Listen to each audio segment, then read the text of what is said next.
这个台湾的后山、花莲甲台东的旅行业者，最近嘛推出几项优待的方案，要伫今年的暑假，甲国内的旅游市场搁甲挽回来。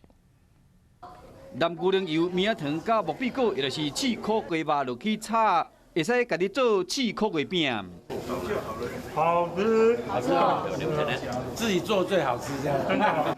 台东业者所举办的家己做刺苦鸡饼的活动，和来遮探访的部落客旅行社，学了讲好食搁好耍，业者是看准今年暑假的国内旅行商机，提早到台东，并且甲农会合作推出各种体验的活动，和消费者会使用无共款的方式去台东佚佗。农游不是一般旅游，绝对是深度体验我们的农业，玩我们的农业。